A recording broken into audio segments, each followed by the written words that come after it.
د کندوز ولایت اوسیدونکي په دغه ولایت کې د کاغذي او برېښنایي پیژندپاڼو د ویش له بهیره خوښ دي، وایي چې د اسلامي امارت له واکمنۍ وروسته د پیژندپاڼو ترلاسه کوونکو ته ګڼې اسانتیاوې برابرې شوي دي. دوی د احصایو معلوماتو ادارې له مسؤلینو په دغه ولایت کې د آسان خدمت څانګې فعالولو غوښتنه کوي تر څو د بیړنیو اړتیاو پر مهال په لږ وخت کې خپلې پیژندپاڼې ترلاسه کړي. موږ د امارت اسلامي نه دا غوښتنه لرو چې په آسان خدمت څانګه دلته فعاله کړي، ځکه چې ډېرې اسانتیاوې باید د خلکو ته مهیا شي. آسان خدمت څانګه باید د خلکو ته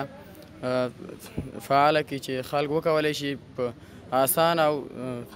په لږ وخت کې خپل تذکره ترلاسه کړي. در پهلوی خدمات الکترونیکی باید آسان خدمت هم برای مردم کندوز فراهم شود تا بهتر و خوبتر برای مردم کندوز سهولت ایجاد شود. په ورته مهال د کندوز ولایت د احصایو معلوماتو ریاست مسؤلین ډاډ ورکوي چې په ټول توان به هڅه وکړي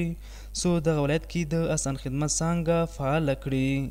موږ خپل کوشش روان کړی دی، تقریبا د کندوز په جدول کې نوم راغلی دی چې باید آسان خدمت فعال شي. البته د امکاناتو په صورت کې یو څه اندازه ته مراحلو ته ضرورت لري چې هغه ته مراحل وشي او ځای ورته پیدا کړو د خیره سره، او نوم یې راوتی دی په جدول کې، او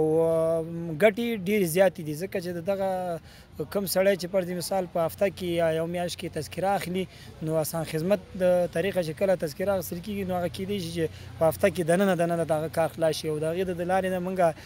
ازدواج خط او داسې د قونسلګرۍ داسې نور بعضې شیان د هغې مربوط دي، هغه هم د همدې آسان خدمت نه د دفتر نه اجرا کېږي. دا په داسې حال کې ده چې څه موده وړاندې د کندوز ولایت په خان آباد ولسوالۍ کې د برېښنایي پیژندپاڼو درېیمه څانګه فعاله او خپل خدمات یې پیل کړ.